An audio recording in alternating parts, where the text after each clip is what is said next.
Right, good morning to all of you. इससे पहले क्या क्या हम लोग पढ़ चुके हैं, यदि एक नज़र डालें इस पर कि क्या क्या पढ़ चुके हैं, हाँ तो देखें थोड़ा सा एक बार, जस्ट एक मिनट के लिए।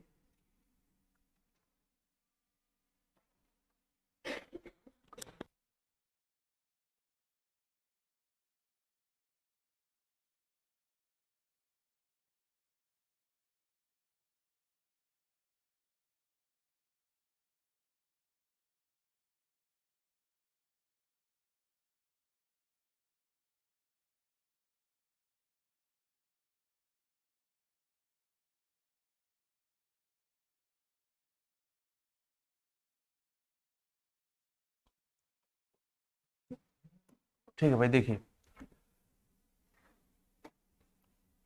कहाँ से कहानी शुरू होती है।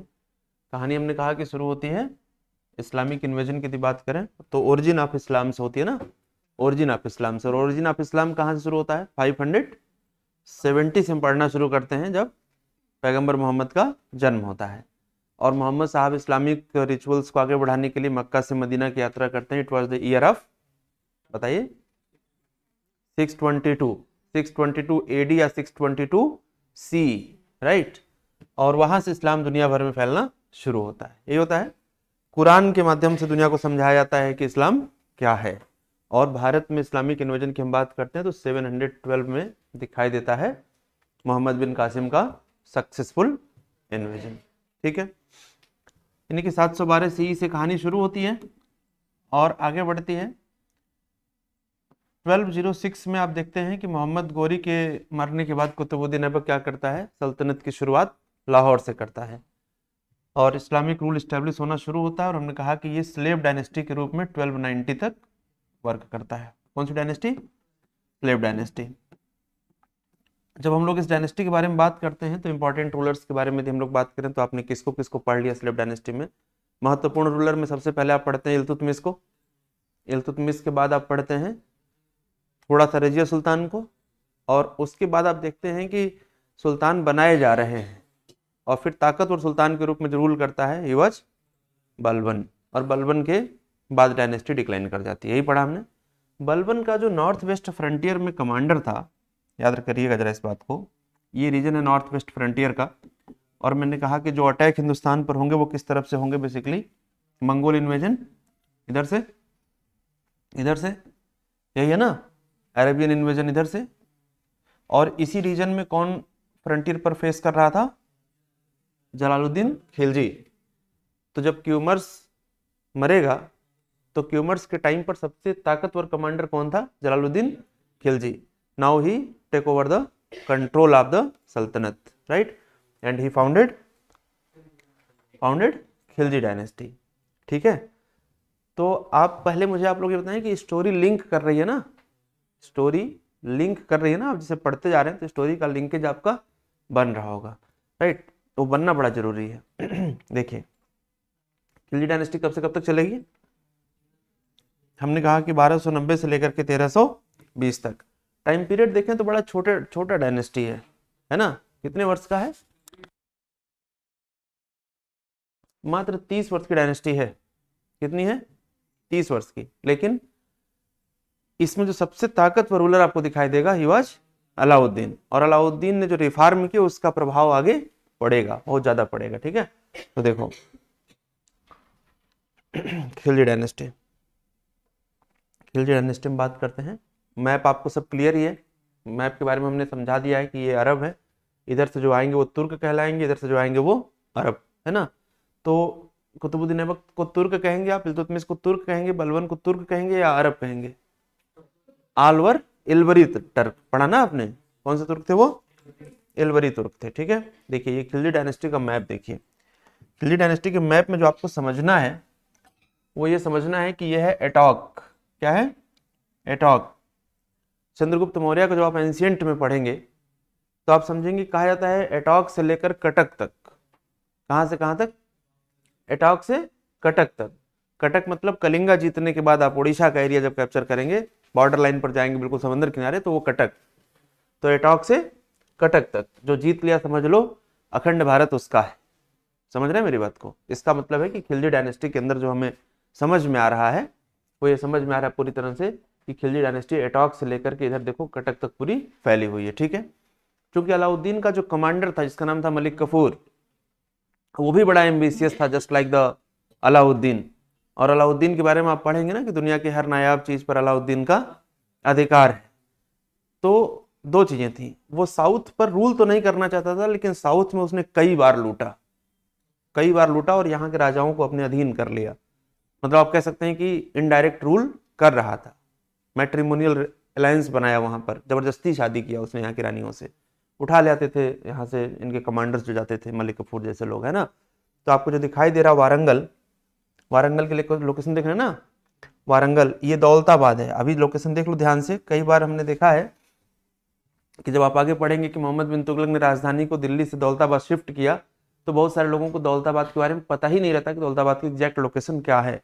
Now you can see on the map कि दौलताबाद यहाँ पर है और दिल्ली कहाँ पर है, यहाँ। तो मोहम्मद बिन तुगलक ने राजधानी को यहाँ से यहाँ शिफ्ट करने का प्रयास किया था, जिसमें उसका बड़ा रेवेन्यू लॉस भी हुआ था। उस रेवेन्यू लॉस ने तुगलिया सल्तनत को बड़ा अंदर से कमजोर कर दिया था। ठीक है, तो ये इन रीजन्स पर अलाउद्दीन के मिशन सक्सेसफुल रहे हैं, इसलिए ये पूरा खिलजी डायनेस्टी के अंदर शामिल है। मैप क्लियर हो रहा है?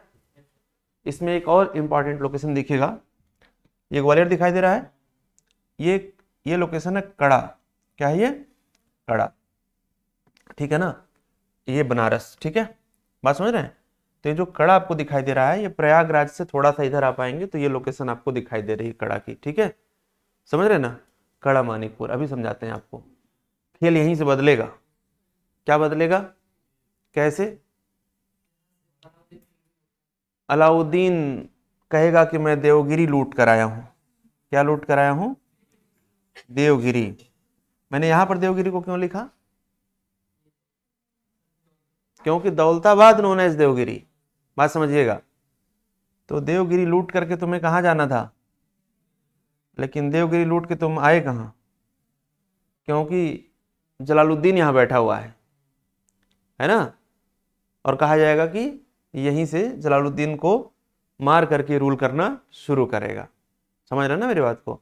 तो लोकेशन सारी क्लियर हो गई, आया ना? ठीक है, ठीक है, हमने आपको डायनेस्टी समझा दी। आइए शुरुआत करते हैं, एक एक पॉइंट डिस्कस करते हुए जो एग्जाम में है समझने की कोशिश करिएगा। सबसे पहला सवाल किसी भी डायनेस्टी को लेकर के मैं आपको क्या बता रहा हूं कि हु कंसिडर्ड एज फाउंडर। तो फाउंडर के रूप में आप क्या बोलेंगे? जलालुद्दीन खिलजी। कंफ्यूजन क्या होता है? मोस्ट पावरफुल रूलर अलाउद्दीन और फाउंडर कौन है? जलालुद्दीन। तो जलालुद्दीन खिलजी का टाइम पीरियड देखो 1290 से लेकर के 1296 तक। कोई समस्या तो नहीं? कौन सी डायनेस्टी को पीछे ये छोड़ करके आ रहे हैं? स्लेव डायनेस्टी को। स्लेव डायनेस्टी को हम और क्या कह सकते थे? मामलुक डायनेस्टी, है ना। तो मामलुक डायनेस्टी की समाप्ति के पश्चात जलालुद्दीन ने सत्ता ग्रहण करी और डॉक्टर आरपी त्रिपाठी बहुत बड़े हिस्टोरियन रहे, उन्होंने कहा कि it was the Khilji revolution. Khilji क्रांति थी। क्रांति का मतलब क्या होता है कि जब किसी को मौका मिला वो ओवरनाइट सब कुछ पलट दे, that is revolution. Revolution and evolution are two terms ना। इवोल्यूशन ग्रेजुअली डेवलप करता है एंड रिवोल्यूशन ओवरनाइट बदलता है। क्रांति, यस या नो? ठीक है। कहा जा रहा है कि जो बर्नी हिस्टोरियन था, इसके अनुसार जो खिलजी हैं वो तुर्कों से भिन्न जाति के हैं, लेकिन आपको बताएं कि बहुत सारे इतिहासकार इनको टर्क मानते हैं। तुर्कों से अलग हैं लेकिन अरब नहीं है, तुर्कों से अलग हैं लेकिन मंगोल नहीं है, तुर्कों से अलग हैं लेकिन मंगोलों और तुर्कों के हाइब्रिड नहीं है। तो इसका मतलब है कि वो तुर्कों जैसे ही हैं, that may be a separate tribal group. तो ये हिस्टोरियंस यहाँ पर बहुत कंफ्यूज हैं या बहुत कंट्राडिक्टरी स्टेटमेंट्स उनके हैं, लेकिन मोटे तौर पर मान लीजिए कि वो जिस हिसाब से, देखिए अब एक दूसरा हिस्टोरियन क्या कह रहा है, फखरुद्दीन कह रहा है कि इसके अनुसार तुर्कों की 64 जातियों में से एक नाम क्या था? खिलजी था। समझ पा रहे हैं ना मेरी बात को? तो यदि एग्जाम में कुछ ऐसा है कि खिलजी कौन थे, अफगानी थे, तुर्की थे, अरब थे, and let me know once we talk about तुर्की, अरब, अफगानी, तो मैप पर आप समझ पा रहे हैं ना कि कहाँ से आए होंगे तो तुर्क कहलाएंगे, कहाँ से आएंगे तो अफगान कहलाएंगे, कहाँ से आएंगे तो मंगोल कहलाएंगे। समझ रहे होंगे ना इस बात को? तो देखिए क्या कहा जा रहा है, फखरुद्दीन कह रहे हैं कि ये, अब सोचो टर्क्स की 64 जातियों में से, मतलब ये सब ट्राइबल ग्रुप थे ना, हमने कहा ना आपस में लड़ा करते थे, उनमें से एक कौन था? खिलजी थे। लेकिन जो एग्जाम में पूछा गया अभी तक, वो बार बार ये वाला पूछा गया है, सर्वहारा वर्ग। ये याद रखना, एग्जाम में पूछा जाएगा कि खिलजियों का संबंध किससे था, तो बेसिकली कहा जा रहा है कि वो सर्वहारा वर्ग से थे। ठीक है, याद रखेंगे। दिमाग में क्या रखना है कि जो खिलजी थे वो अफगानी नहीं थे और मंगोल नहीं थे और अरबी नहीं थे। यदि मंगोल होते तो मंगोल आक्रमण ही नहीं होता उनके ऊपर। यदि मंगोल रूलिंग होती तो मंगोल इन्वेजन क्यों होता? अलाउद्दीन के टाइम पर सबसे अधिक आक्रमण मंगोलों के हो रहे हैं। बातें समझ में आ रही नहीं आ रही हैं? कहा जा रहा है आपसे कि इस पॉइंट को समझने की कोशिश करना। हरमुनिस्ट जलालुद्दीन स्वयं को मुजाहिद की सभी बिल्लाह ईश्वर की राह में संघर्ष के रूप में स्वीकार किया जाना चाहता था। इसका मतलब है कि ओल्ड एज का सुल्तान था। कैसा सुल्तान था? Old age. ओल्ड एज सुल्तान बहुत ताकत के साथ सत्ता पर बैठना नहीं चाह रहा है। लिखा गया इसके बारे में कि ही वॉज वेरी लिबरल। लेकिन एक जगह ये भी आपको मिलता है इसका प्रूफ कि हाँ लिबरल तो था, लेकिन एक लोगों की हत्या इसने कोर्ट में बुला के करवाई थी। नहीं कहते हैं अति सर्वत्र वर्जिते, तो जब किसी चीज़ की अति हो जाती है तो फिर चाहे जितना भी लिबरल हो। आप अकबर को देखिए, अकबर की पॉलिसी में बहुत कुछ दिखाई देता है कि हाँ भाई 16 कुल की पॉलिसी है, लेकिन पॉलिसी कौन सी दिखाई देती है? कैरेट एंड स्टिक वाली, जो जैसा है उसके साथ वैसा व्यवहार करेंगे। क्योंकि ये बहुत ओल्ड एज में बना था सुल्तान, इसलिए देखिए क्या कह रहे हैं कि ईश्वर की राह में संघर्षरत ना। मुजाहिद की उपाधि कोई भी धारण करेगा तो इसका मतलब है कि वो अल्लाह के लिए काम कर रहा है। समझ पा रहे हो मेरी बात को? हाँ या ना? अरे भाई, सपोज दैट कि you don't belong to Islam religion, but तैयारी के पॉइंट ऑफ व्यू से और सोसाइटी के पॉइंट ऑफ व्यू से इस्लाम समझना चाहिए कि नहीं आपको?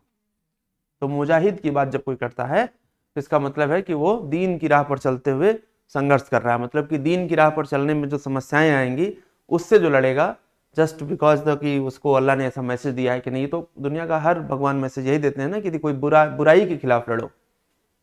हाँ या ना? बुराई पर जो अच्छाई की जीत है वही जिहाद है। लेकिन अब उसको मैनिपुलेट ना किया जाए तो पता चला कि मैनिपुलेट करके किसी को मानो बम बना दे रहे हो, तो वो तो मैनिपुलेशन है। एनीवे, जलालुद्दीन खिलजी सल्तनत का प्रथम शासक था जिसने यह दृष्टिकोण सामने रखा कि राज्य का आधार उसकी प्रजा का समर्थन होना चाहिए। यानी कि तलवार के दम पर नहीं, तलवार की दम पर नहीं, जनता की विचारों पर क्या चलना चाहिए? राज्य चलना चाहिए। यानी कि डेमोक्रेटिक एलिमेंट्स दिखाई देता है जलालुद्दीन के शासन में। समझ पा रहे हैं ना?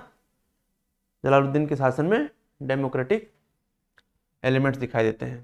सुनिए, उसने विद्रोहियों के प्रति दुर्बल नीति अपनाई। He adopted a weak policy towards rebels. ध्यान से समझना, ये पॉइंट बहुत महत्वपूर्ण है क्योंकि आपसे पॉलिसी पूछी जाती है। ठीक है, दुर्बल नीति का मतलब होता है कि मैंने क्या कहा, व्हाट अबाउट बलबन? जो विद्रोही हैं उनको तलवार से एकदम कटवा दो। आयरन एंड ब्लड की पॉलिसी है। समझ रहे ना? सीदी मौला ईरान से आया हुआ फकीर था जो दिल्ली में बस गया था। ये क्वेश्चन बार बार पूछा जाता है कि जब इतना लिबरल था तो इसने सीदी मौला की हत्या क्यों कराई? हमने कहा ना, लिबरल तो बहुत था, लेकिन आप सोचो कि सीदी मौला था क्या? एक फकीर था। समझ रहे ना? फकीर कौन होता है? हाँ, फकीर वही है जो घर परिवार छोड़ करके रिलीजन के एक्सप्लोर करने को लेकर के, अच्छाइयों को समाज में बताने के लिए निकल गया है घर परिवार से, है ना? तो कई बार सच बोलने पर लोगों को बुरा लग जाता है। हाँ, सच बोलेंगे तो सुल्तान के खिलाफ बहुत ज़्यादा नहीं बोल सकते आप। यदि सुल्तान, जैसे अभी देखिए मामला क्या आ गया उत्तर प्रदेश में, आया ना, शंकराचार्य जी ने बोलना शुरू किया दिल्ली से लेकर के और यहाँ तक पूरा मामला हिला पड़ा है एकदम। हुआ ना ऐसा? तो फकीर, अच्छा फकीरों के साथ एक बड़ी बात क्या है, एक बार मोदी जी ने भी कहा था कि मेरा क्या है जी, मैं तो झोला लेके आया था, झोला लेके चला जाऊंगा। तो फकीर आदमी का क्या बिगड़ेगा आप मुझे बताओ? लेकिन बहुत जाएगी तो क्या जाएगी? जान चली जाएगी। इससे देख क्या वो जान भी उसकी नहीं, उसने तो मान ही लिया है कि जान भी हमारी नहीं है, ये भी ऊपर वाले की है, दिया उसने है, ले भी वही जाएगा। अच्छा, ये सत्य है कि नहीं है? अरे कुछ बता दो। जिस शरीर को आप अपना मान रहे हैं, उसमें कहने के लिए कहा जाता है कि जान है ना। तो लोग कहते हैं जान है तो जहान है, लेकिन जब इंसान दुनिया से जाता है तो न जान रह जाती है न जहान रह जाता है। इसीलिए बहुत ज़्यादा इसकी चिंता भी नहीं करनी चाहिए कि मतलब मैं जिंदा ही रहूं। जब जिसने पैदा किया है वो जब चाहेगा तो ले जाएगा, ऐसे होगा ना। तो यही फकीर विचारधारा से सीखना है कि ना हमारा कुछ है ना हम कुछ लेके जाएंगे। सुनिए, ये क्वेश्चन बार बार पूछा गया है कि किसका अनुयायी था, तो कहा जा रहा है कि बाबा फरीद का अनुयायी था और दिल्ली का सिंहासन प्राप्त करने का इच्छुक था। ठीक है, कहा जा रहा है कि सीदी मौला के समर्थकों ने उसका विवाह स्वर्गीय सुल्तान नसीरुद्दीन महमूद की एक पुत्री से करके उसे सिंहासन पर बैठाने का षड्यंत्र किया था। इट वॉज द रीजन किसको मारा गया। बात मेरी समझ रहे हो? याद होगा ना नसीरुद्दीन महमूद, यही जो टोपी बनाता था, कुरान लिखता था, याद आ रहा है? बलबन इसके टाइम पर एक्टिवेट था पूरी तरह से, हाँ या ना। तो जब इसकी बेटी से विवाह होगा तो बहुत कॉमन सेंस है कि सीदी मौला के दिमाग में क्या आएगा कि मैं सुल्तान का दामाद हूं, हाँ या ना बोलो। तो दामाद हूं तो क्या चाहिए, लेकिन एक बहुत ताकतवर कमांडर जलालुद्दीन ऑलरेडी बैठा हुआ है। तो दुर्बल नीति तो है, लेकिन जब सिंहासन छीनने की कोशिश करोगे तब तलवारें चलेंगी, है ना। सही या गलत कुछ बताओ, कुछ बोलते ही नहीं आप लोग। तो क्वेश्चन नंबर 1 कि किस सुल्तान के शासनकाल में एक फकीर सीदी मौला की हत्या हुई थी। लिखना नहीं है, लिखना नहीं है, बताना है, वर्बल कम्युनिकेशन करना है। सीदी मौला है ना, सीदी मौला क्या था वो, और हत्या का कारण। तो एक कथन एग्जाम में बनेगा कि जलालुद्दीन खिलजी ने खिलजी सल्तनत को बहुत मजबूती से शासन किया और उसने शासन करने के लिए सीदी मौला की अपने कोर्ट में हत्या करवा दी। क्वेश्चन समझिएगा, अलाउद्दीन खिलजी ने, कहा जा रहा है कि अलाउद्दीन खिलजी ने बहुत ताकत से बहुत मजबूत शासन किया खिलजी वंश पर और उसने अपने कोर्ट में सीदी मौला की हत्या करा दी। गलत हो गया? क्या गलत हो गया? किसने हत्या करा दी? जलालुद्दीन ने। बहुत बढ़िया, ये सब याद रखना, ठीक है। जलालुद्दीन की पॉलिसी थोड़ी टफ है, सॉरी जलालुद्दीन की पॉलिसी थोड़ी लिबरल है और अलाउद्दीन की पॉलिसी टफ है, याद रखना, ठीक। ये क्वेश्चन बनता है कि जलालुद्दीन का राज्याभिषेक कहां पर हुआ? किलो खरी महल, याद होगा बलबन का भी हुआ था ना। गुड।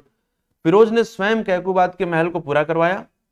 सुल्तान कैकूबाद ने उसे शाइस्ता खान की उपाधि दी थी। याद होगा कैकूबाद के टाइम पर ये नॉर्थ वेस्ट फ्रंटियर का कमांडर था ना, तो कौन सी उपाधि दी थी? शाइस्ता खान की। सब क्वेश्चन बनेंगे, ठीक है। किसने? सुल्तान कैकूबाद ने। इधर समझ पा रहे हैं ना कि सुल्तान Kaiqubad gave him the title of Shaista Khan. तो इसी को इंग्लिश में इतना बोल दो चाहे हिंदी में बोल दो, इसमें कोई समस्या तो है नहीं। आगे क्या कहा जा रहा है कि उसकी एक उपाधि इब्ने इसफ, इब्ने इसफ थी। उपाधियों से तो नहीं लग रहा है कि इतना लिबरल होगा, हालांकि लिबरल था भी कहां पे। यदि कोई कमांडर है जो नॉर्थ वेस्ट फ्रंटियर को कंट्रोल कर रहा है तो हो सकता है पॉलिसी लिबरल हो, लेकिन जरूरत पड़ने पर तलवारें तो चलेंगी। तलवार का बेटा कहाँ क्यों जा रहा है? इब्ने इसफ, क्योंकि फ्रंटियर पर फाइट किससे हो रही? मंगोलों से। और जो मंगोलों से लड़ सकता है दुनिया में कहीं भी लड़ सकता है। मंगोलों से पीछे हटना ही एक बेस्ट ऑप्शन हुआ करता था बहुत सारे उसको। राजस्व प्रशासन के लिए दीवाने वकूफ, अगेन इंपॉर्टेंट।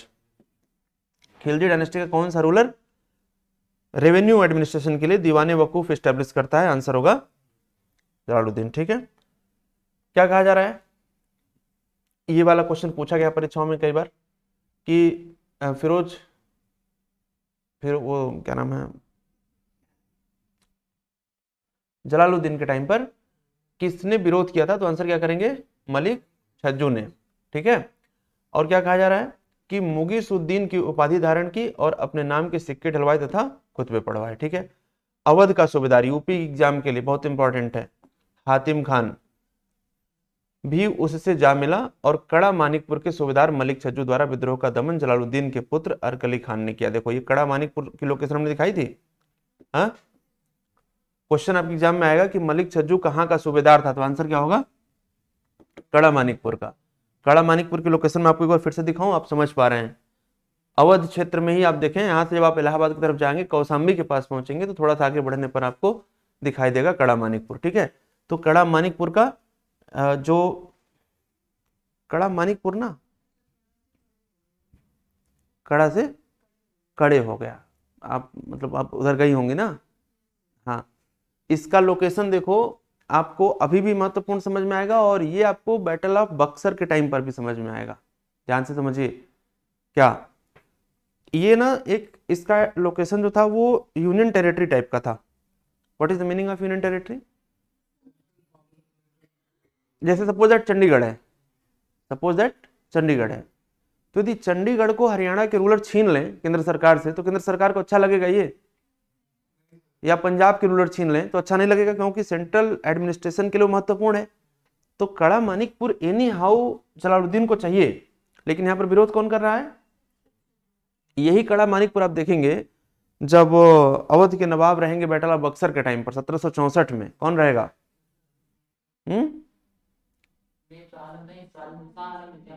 शाह आलम द्वितीय तो बादशाह रहेंगे, मुगल एम्परर। शुजा-उद-दौला रहेंगे अवध के नवाब। तो शुजा-उद-दौला का कंट्रोल रहेगा इस कड़ा मानिकपुर पर।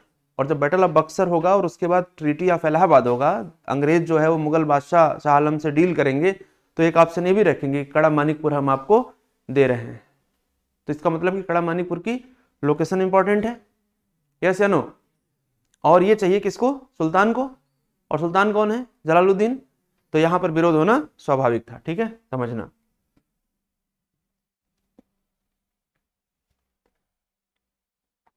ये पॉइंट बता रहा है, ये पॉइंट बता रहा है, ये पॉइंट बता रहा है क्या?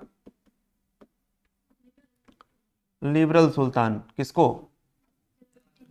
जलालुद्दीन को। बात मेरी समझ रख नहीं है? देखो, क्लेम करो सिंहासन, मत क्लेम करो, सत्ता नहीं चाहिए। यदि सत्ता चाहिए, यदि सीधी मौला सत्ता ना चाहता तो नहीं मारा गया होता। माफ करने का कोई आप ऑप्शन तो दीजिए।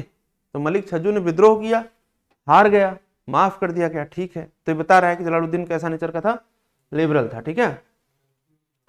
हाँ हाँ बहुत बढ़िया, एकदम सही कह रहे हैं आप। सुनिए, ये पॉइंट समझिए, पॉइंट समझिए, फिर एक बार इंपॉर्टेंट समझिए। अलाउद्दीन को कहाँ का सूबेदार नियुक्त किया गया?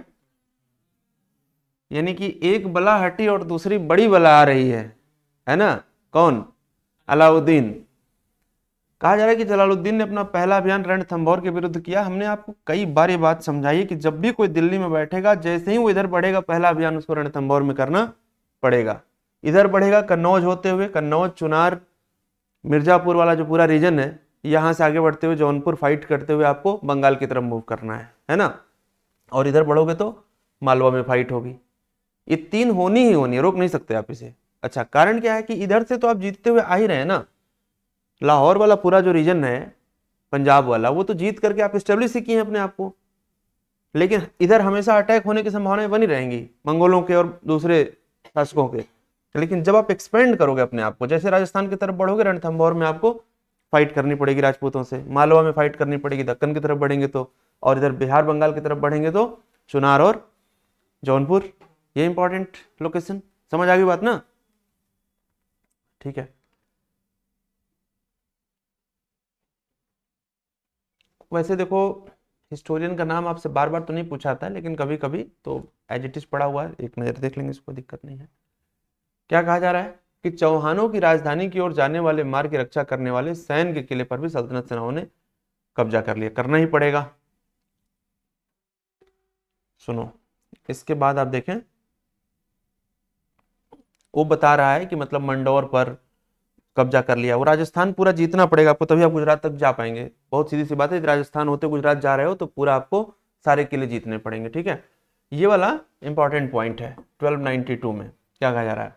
1292 में मंगोल हलाकू के पौत्र अब्दुल्ला द्वारा भारत पर आक्रमण किया जाने पर उसे परास्त किया गया। तो आपसे सवाल पूछा जाएगा कि अब्दुल्ला को किसके शासनकाल में परास्त किया गया था? तो जलालुद्दीन खिलजी। ये एक्सपर्ट था इससे लड़ने में, मंगोलों के खिलाफ पहले ही। देखिए, यहाँ पर बार बार क्यों पिछले साल क्वेश्चन पूछा गया? क्वेश्चन आपसे पूछा गया कि जलालुद्दीन की मंगोलों को लेकर के पॉलिसी क्या थी। ये क्वेश्चन पूछा गया था। एक बार बलबन की पॉलिसी पूछी गई थी। तो समझिए क्या कहा जा रहा है। कुछ विद्वानों के अनुसार मंगोल बिना युद्ध किए ही चले गए। कारण क्या है कि मंगोल जानते थे कि जलालुद्दीन पहले से ही लड़ने में सक्षम है, क्योंकि जब नॉर्थ वेस्ट फ्रंटियर का एक कमांडर था तो किसके लिए वहां अपॉइंट किया गया था? मंगोलों के लिए स्पेशली, है ना। तो मंगोलों से लड़ने में इसका एक्सपर्टाइजेशन था। सुनिएगा, इस्लाम स्वीकार करने वाले मंगोल नेता उलूग के नेतृत्व में कुछ मंगोलों को सुल्तान ने भारत में बसने की आज्ञा प्रदान की। ये बहुत इंपॉर्टेंट पॉइंट है। दिल्ली में क्या बनेगा? मंगोलपुरी। क्या बनेगा भाई? मंगोलपुरी। और ये मंगोल क्या स्टेप क्या अडॉप्ट कर लेंगे? इस्लाम। तो इन्हें न्यू मुस्लिम्स कहा जाएगा। क्या कहा जाएगा? आपके एग्जाम में सवाल पूछा जाएगा कि मंगोलों को दिल्ली में नवीन मुसलमान कहा गया, वो कहां पर बसे थे? तो आंसर क्या करेंगे? वो जहां पर बसे उस पूरे क्षेत्र को क्या कह दिया गया? मंगोलपुरी। ठीक है ना, बात समझ रहे हो? तो किसके शासनकाल में? जलालुद्दीन के शासनकाल। कहा जा रहा है कि जलालुद्दीन ने उलूग के साथ ही अपनी पुत्री का विवाह कर दिया। उलूग कौन था? उलूग कौन था? यहां देखो, यहां से देखो, समझ आ रहा है ना? मंगोल नेता उलूग, ठीक है जी। तो इससे विवाह कर दिया किसने? जलालुद्दीन ने। और फिर क्या कहा जा रहा है कि दिल्ली के निकट ही एक बस्ती बनाई गई, और वही बस्ती है, कौन सी बस्ती? मंगोलपुरी, जिसमें इनको क्या कहा गया? नव मुसलमान या नवीन मुसलमान। तो आप याद रखिएगा कि मंगोल दिल्ली में आकर के बसे। कहा जा रहा है कि 1296 में अलाउद्दीन ने रामचंद्र यादव कौन है? यहां समझिए, देवगिरी का रूलर है। देवगिरी के शासक रामचंद्र यादव, इनके शासनकाल में देवगिरी पर आक्रमण कर रहा है और कह रहा है कि विशाल धनराशि प्राप्त कर रहा है। बड़ा खुश था अलाउद्दीन। क्या लूट करके आया था? देवगिरी। टाइम पीरियड क्या है? 1296, यही है ना। जलालुद्दीन का टाइम पीरियड क्या है? 1290 से 1296। अलाउद्दीन क्या लूट करके आ रहा है? देवगिरी का रूलर कौन है? रामचंद्र। ये सब क्वेश्चन एग्जाम में बनता है कि जब जब अलाउद्दीन गया लूटने वहां पर देवगिरी कहाँ? लाहौर के पास, इस्लामाबाद के पास? दौलताबाद ना, वेरी गुड। दौलताबाद समझ ना मैप में कहाँ है, पहले दिखा दिया मैंने। आप कभी किसी से चर्चा करना, आप देखना, मैक्सिमम लोगों को ये तो याद रहता है कि अलाउद्दीन देवगिरी लूट करके आया था। जैसे ही आप ये क्वेश्चन पुटअप करते हैं कि वर्तमान लोकेशन क्या है देवगिरी की, इंसान सरेंडर कर जाता है कि नहीं पता मुझे, क्योंकि जब तक आप मैप पर नहीं काम करोगे कॉन्सेप्ट ही नहीं क्लियर होगा आपका। सुनो,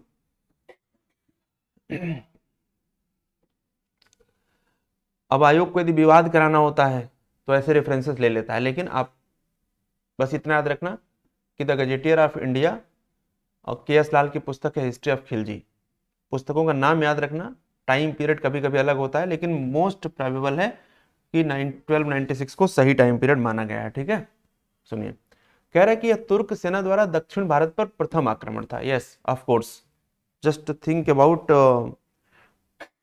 इल्तुतमिश, बलबन, रजिया, कैकुबाद, क्यूमर्स, नसीरुद्दीन महमूद, एनीवन, किसी ने दक्कन की तरफ आप देखें तो कंट्रोल करने के पॉइंट ऑफ व्यू से कोई मिशन नहीं चलाया है। सबके मिशन आप पढ़ते हैं तो बंगाल का विद्रोह पढ़ लेते हैं, गुजरात का विद्रोह पढ़ लेते हैं, यही पढ़ते हैं ना। अधिक से अधिक आप ग्वालियर तक की बात करते हैं। अरे समझ पा रहे हो? इल्तुतमिश का कोई मिशन ऐसा जो दक्कन में जा रहा हो? बलबन का कोई दक्कन में कोई मिशन नहीं दिखाई दे रहा है। ठीक है, तो इसलिए समझिएगा, कहा जा रहा है कि यह तुर्क सेना द्वारा दक्षिण भारत पर प्रथम आक्रमण था। देवगिरी की विजय से वापस लौटते समय 1296 में अलाउद्दीन ने कड़ा मानिकपुर में उससे मिलने आए जलालुद्दीन की हत्या करके राजसत्ता हथिया ली। एक मूवी हमने आप लोगों को होमवर्क में दी थी कि टाइम मिले तो देखिएगा, पद्मावत। कितने लोगों ने देखा? देख चुके हैं सभी लोगों ने? आप नहीं देखे हैं? आप भी देखिए, टाइम मिले तो बढ़िया रहेगा ना। यही वो इतिहासकार बता रहे हैं कि एक नायाब तोहफा अलाउद्दीन लेकर के आता है। किसके लिए? क्या लेके आता है भाई? उसने शुतुरमुर्ग का पंख उसने मांगा था। क्या? शुतुरमुर्ग का पंख उसने मांगा था, तो पूरा शुतुरमुर्ग ले आया। प्यार भी बड़ी अलग चीज होती है ना, वो भी यदि कहीं गलती से वो एक तरफा हो जाए फिर तो पूछो ही नहीं। हाँ मतलब प्यार नाम नहीं देंगे तो चाहत नाम दे दीजिए उसको। हाँ माध्यम भी कह सकते हैं, लेकिन अलाउद्दीन का स्पष्ट कहना था कि दुनिया की हर नायाब चीज पर अलाउद्दीन का अधिकार है ना। राघव चेतन क्या कहता है कि दूसरे सिकंदर हैं आप, दूसरे सिकंदर आप हैं। दूसरे सिकंदर का मतलब समझ रहे हो, दुनिया आपकी है, जहां आपका है। सिकंदर सानी पढ़ेंगे अलाउद्दीन को भी आप ना, तो सिकंदर सानी की टाइटल कौन अडॉप्ट कर रहा है? लेकिन आपकी किस्मत में जब तक वो नहीं है तब तक आप सिकंदर नहीं। वो कौन थी? नाम बताओ किस्मत अलाउद्दीन की, है ना। एक युद्ध हुस्न के नाम, ऐसा तो बोलता है ना। तो 1203 का जो युद्ध है उसकी क्या जरूरत थी चित्तौड़ पर आक्रमण करने की, बताओ। अभी आपसे कोई कहे कि अप्रैल के महीने में चित्तौड़ जीतना है, दिमाग सनक गया, पागल हो गए हो। अप्रैल के महीने में तुम चित्तौड़ जीतने जा रहे हो, सेनाएं मरेंगी रेत में। ऐसा होगा कि नहीं होगा? राजस्थान में युद्ध आप कैसे करेंगे? जैसलमेर में लड़ेंगे आप अप्रैल मई में? इतना टेम्परेचर है, सन बर्न हो जा रहा है, बिल्कुल स्किन बर्न हो जा रही है। सनस्क्रीन लगा के लड़ेंगे। बहुत बढ़िया। सुनो, हमने क्या कहा कि चाचा जी हमारे लिए, हमारे पास भी आपके लिए एक तोहफा है ना। बताओ। हालांकि यहाँ पर एक चीज समझना कि जो यहाँ पर दिखाया गया है मूवी में, कंफ्यूज मत होना, नहीं तो आपको कंफ्यूजन होगा। मूवी जब शुरू होती है तो लिखा रहता है साफ साफ, क्या? डिस्क्लेमर, हाँ, कि सभी पात्र एवं घटनाएं काल्पनिक हैं। और हाँ हाँ हाँ, तो यहाँ पर जो ये दिखाया गया है कि चाचा जान अलाउद्दीन के लिए मलिक कफूर को ले आते हैं गिफ्ट के रूप में। मलिक कफूर यहाँ पर नहीं मिलता है अलाउद्दीन को। मलिक कफूर इसके बाद आएगा, अलाउद्दीन का कमांडर खरीद के लाएगा गुजरात से उसको। ये वाला फैक्ट यहाँ पर गलत दिखाया है। बात मेरी समझ रहे हो? हाँ या ना? सिनेरियो क्लियर हो रहा है ना? मलिक कफूर बहुत क्लोज कमांडर था ना, मतलब इतना क्लोज हो चुका था कि इतिहासकार लिखते हैं कि यदि अलाउद्दीन किसी पत्नी, महिला पत्नी के पास जाता था तो मलिक कफूर को जेलस फील होता था। हाँ, दिखा है ना। तो इतना क्लोज किसी के हो जाओ, एक टाइम आएगा जब मलिक कफूर को लगेगा कि मैं भी क्यों नहीं शासन कर सकता हूँ, जब सब कुछ मैं ही संभाल रहा हूं। तो प्रयास भी करेगा लेकिन असफल हो जाएगा, ठीक है। तो नहीं भाई, ये पॉइंट याद रखना कि मलिक कफूर यहाँ पर अलाउद्दीन को नहीं मिल रहा है, ठीक है। अलाउद्दीन को सत्ता तो मिल गई, ठीक, किसके दम पर? तलवार के दम पर, है ना। हाँ या ना, बताइए।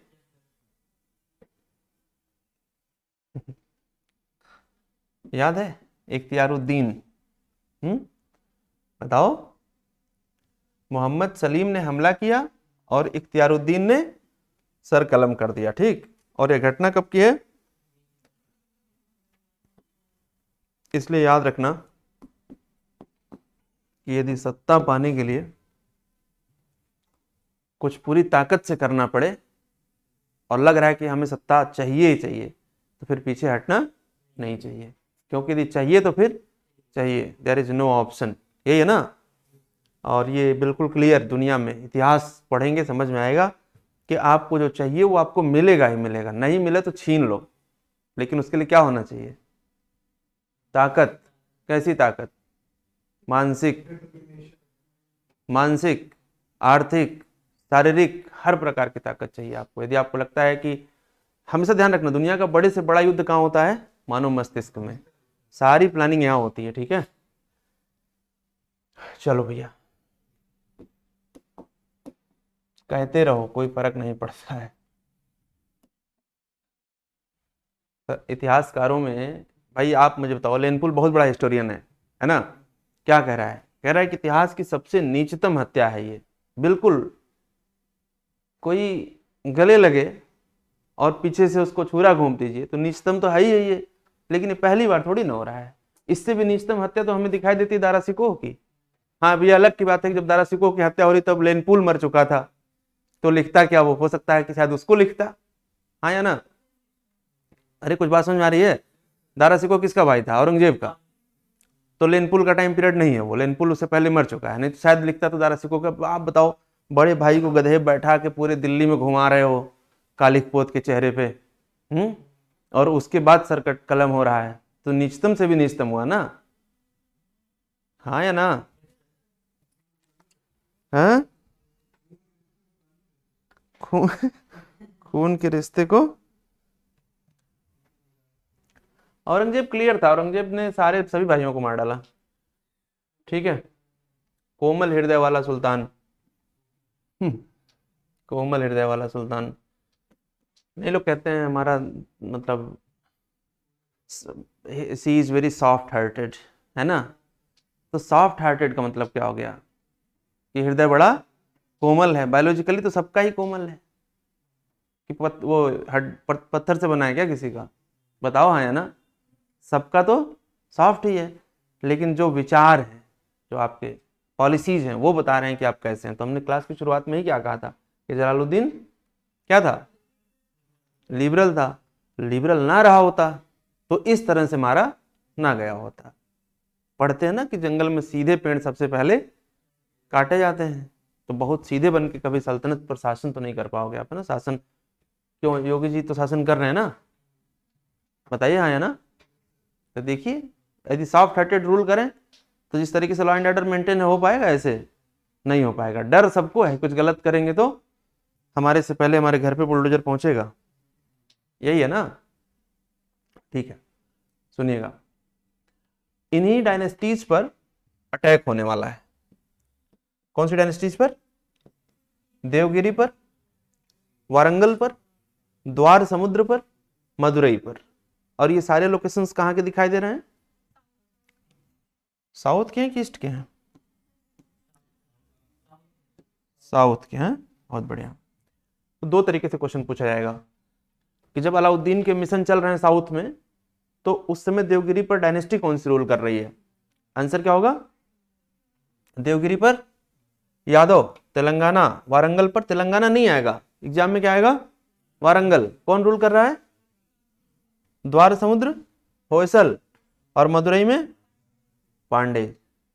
अब पूछा जाएगा कि रूलर बता दो, तो देवगिरी का रूलर रामचंद्र देव, और वारंगल का प्रताप रुद्रदेव, बहुत इंपॉर्टेंट है। और द्वार समुद्र का वीर बल्लाल। और इसके बाद यहाँ पर मारवर्मन किसका? मदुरई का। तो ये तत्कालीन शासक, ये राजधानी, और ये डायनेस्टी, याद रहेगा। कभी कभी सीधे मिलाने के लिए दे देते हैं एबीसीडी कोड में। मोस्ट प्रोबेबल है कि कोडिंग आती है, लेकिन जब अलाउद्दीन के साथ क्लब करेंगे, अलाउद्दीन के साथ क्लब करेंगे तब ये पूछेंगे, क्योंकि अलाउद्दीन ने हराया किसको? इनको। और ये मत सोचेगा कि अलाउद्दीन खुद खुद सभी मिशंस में गया था। अभी अलाउद्दीन को 1299 में एक बेहतरीन कमांडर मिलेगा। कौन सा कमांडर? मलिक कफूर, जो कहते हैं जान छिड़कता था। मतलब उसके रहते हुए अलाउद्दीन, यदि उसका बस चले तो सांस भी अलाउद्दीन की वही ले ले कि साहब तुम रहने दो, हम ही कर देते हैं आपको जिंदा। बात समझ रहे ना? डेडिकेशन इसके अंदर होना चाहिए। तो शुरू करें, हाँ या ना? बैकग्राउंड समझ में आ गया है या नींद आ रही है? नींद तो नहीं आनी चाहिए। अलाउद्दीन को पढ़ते समय तो नींद नहीं आनी चाहिए भाई। इतिहास हमें सीखने के लिए पढ़ना होता है ना, तो अलाउद्दीन से बहुत कुछ आप सीख सकते हैं। इतने कम समय में इतना स्ट्रांग रूल। बुराइयों की तरफ मत जाइए, बुराइयां तो देखो हर इंसान के अंदर है। Just think about yourself first one, look yourself in mirror and ask the question that are you perfect. If reply is yes, आएगा ही नहीं किसी का। आएगा क्या दुनिया में? नहीं, मुझे लगता है परफेक्ट वाला ढूंढना ही नहीं चाहिए। कोई परफेक्ट दुनिया में नहीं है। आप बुराइयों को एक तरफ कर दीजिए, अच्छाइयों को एक तरफ कर दीजिए। अच्छाइयाँ जो हैं वो आप पकड़ लीजिए, बुराइयां छोड़ दीजिए, उसे क्या लेना देना है। और उसमें यदि ऐसा कोई बुराई लग रही है जो बहुत काम के है आपके, वो भी आप फॉलो कर सकते हैं। दो चार रहना चाहिए ना, ठीक है। तो सबसे पहले जो क्वेश्चन पूछा जाता है कि अलाउद्दीन का ओरिजिनल नेम पूछा जाता है, तो गरशप कहा गया है, कहीं कहीं गुरशप भी कहा गया है। जो भी इस तरह से एग्जाम में आए, गरशप या गुरशप अलाउद्दीन का नाम था, ठीक है। कहा जा रहा है गद्दी पर बैठने पर जिसने उपाधि अडॉप्ट करी थी, वो पूरी उपाधि जरा पढ़िए। अबुल मुजफ्फर सुल्तान अलाउद्दीन मोहम्मद शाह खिलजी। जब इतना बड़ा टाइटल को अडॉप्ट करेगा तो इसकी तलवार की ताकत यहीं से पता चल जा रही है, हाँ या ना? है कभी आपने सुना है कि अंडे बेच रहे हैं, चाट बेच रहे हैं, पानी पूरी बेच रहे हैं, उसका नाम इतना बड़ा हो? क्या नाम होता है? और चिंटू पानी पूरी देना, गुड्डू, पप्पू, हाँ छोटू, यही ना, हाँ या ना? कभी देखो इतना बड़ा चाट बेचने वाला नाम लगाया हो? नहीं लगाएगा, हाँ या ना? तो सुल्तान है, जितनी बड़ी टाइटल उतना बड़ा काम दिखाई देगा। समझ आ रही बात ना?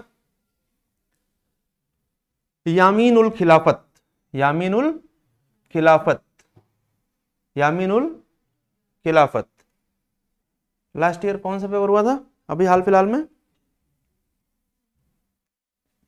हाल फिलहाल में आरओ या पीसीएस, दोनों में से पेपर उठा के देख लीजिएगा। आरओ 2023 एग्जाम का या पीसीएस 2025 का प्रीलिम्स, दोनों में से किसी एक में क्वेश्चन पूछा गया है कि यामीन उल खिलाफत की टाइटल किसने अडॉप्ट की थी। पीसीएस में आया था ना। Why this question is important?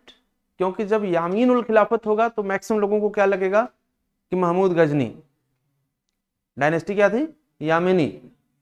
और जब कोई क्वेश्चन, जैसे मान लो इस वर्ष क्वेश्चन आया 2025 में, तो अब ये क्वेश्चन घूमेगा अगले 2 साल तक अलग अलग परीक्षाओं में, समझ रहे हैं?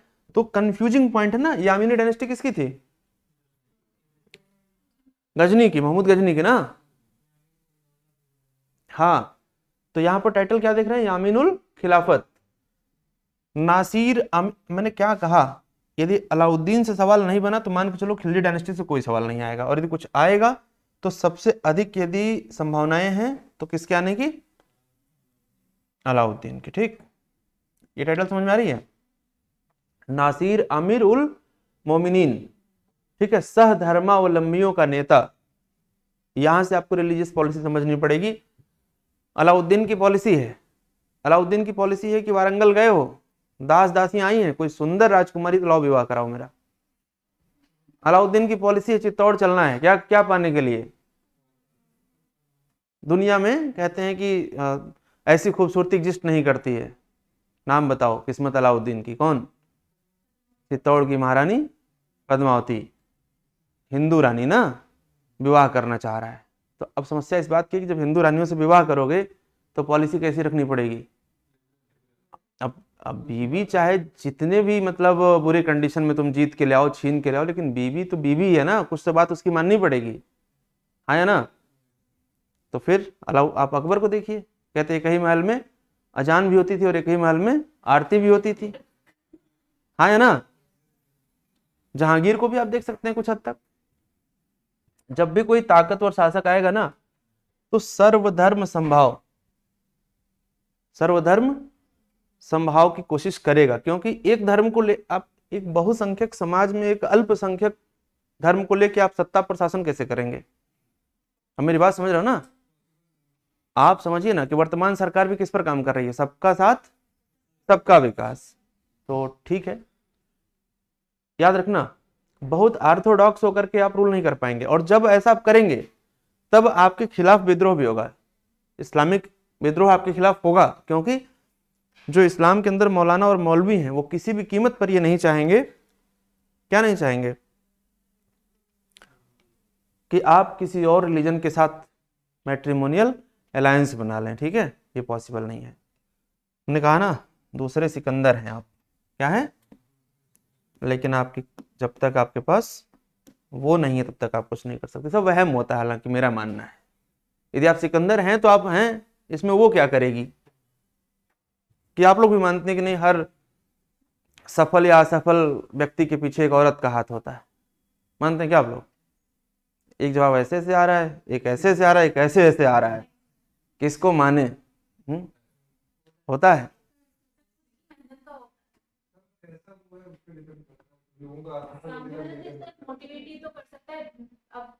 तो मोटिवेशन पुरुष भी तो कर सकता है, औरत ही करेगी? ऐसा ऐसा तो कोई नहीं है। आपका क्या विचार है?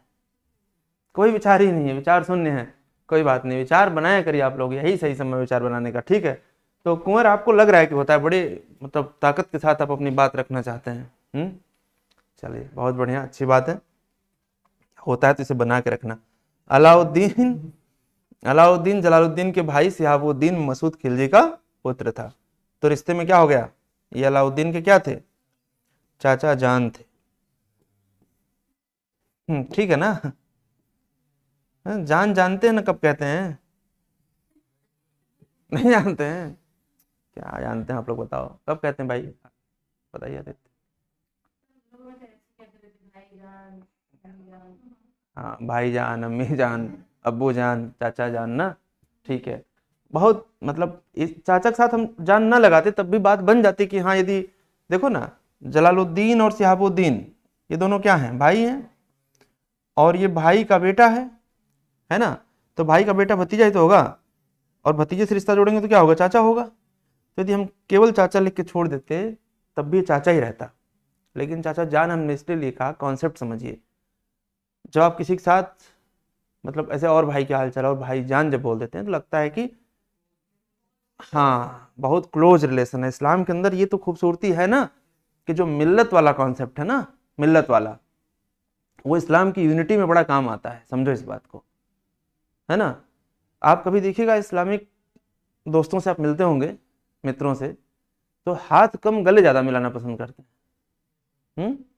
नोटिस किया कभी? क्योंकि वो अल्लाह ने बताया है कि फ्रेटर्निटी का कॉन्सेप्ट है, तो कॉन्सेप्ट तो बढ़िया है, लेकिन चाचा जान को गले लगा के पीछे से इख्तियारुद्दीन, तो ये गड़बड़ है ना, ये नहीं होना चाहिए।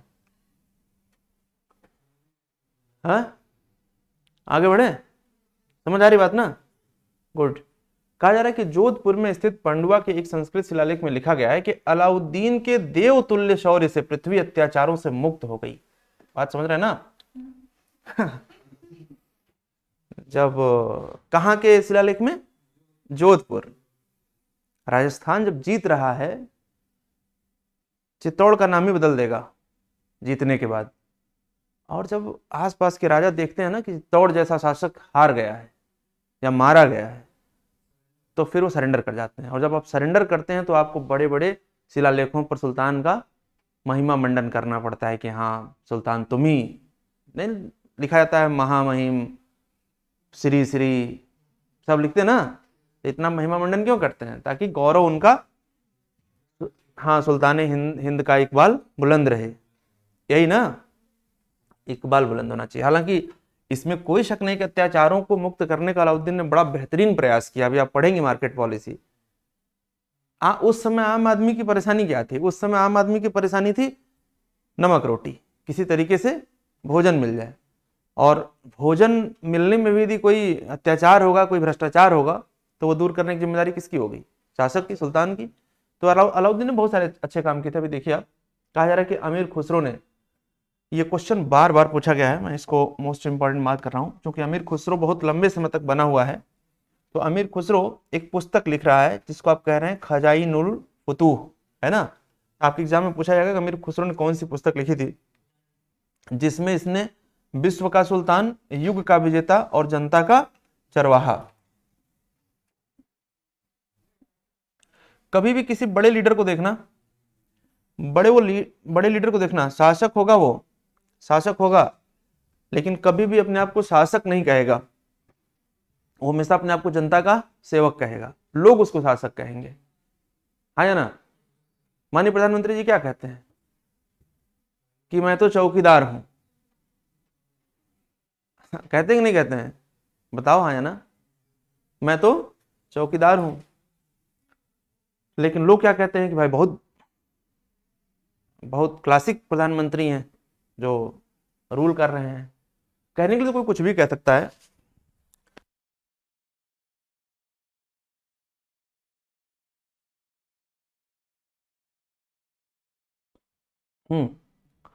जनता का चरवाहा, युग का विजेता और विश्व का सुल्तान, सिकंदर सानी, सिकंदर द्वितीय, ये सब टाइटल किसकी है? अलाउद्दीन खिलजी की। ठीक है, याद रहेगा। चलो, अक्टूबर, या वो 20 जुलाई याद रखना, अक्टूबर 1296 में दिल्ली में बलबन के लाल महल, याद रखेगा, बलबन के लाल महल में अलाउद्दीन का राज्याभिषेक हुआ। सीरी में 1000 सितून महल बनने तक लाल महल उसका शाही निवास था। इस पॉइंट को मैं समझाता हूं। शाही निवास का मतलब होता है जहां पर सुल्तान विश्राम कर रहा है, रात्रि विश्राम, हाउस, रॉयल हाउस। ठीक है, मैंने कहा कि दिल्ली दिल्ली में हमने कहा कि लाल महल में क्या हो गया? राज्याभिषेक किसका? लेकिन मंगोलों का अटैक बार बार हो रहा था। क्या हो रहा था? मंगोल अटैक हो रहा था, मंगोल इन्वेजन्स बहुत ज्यादा हो रहा था। अब अलाउद्दीन के सामने एक समस्या थी कि पहले अपनी राजधानी को बचाओ, तो इसने यहीं पर दिल्ली में ही एक सीरी फोर्ट बनवाया। कौन सा फोर्ट बनवाया? सीरी फोर्ट, है ना, सीरी महल, सीरी महल। इसे हजार सितून भी कहा गया। क्या कहा गया? हजार सितून।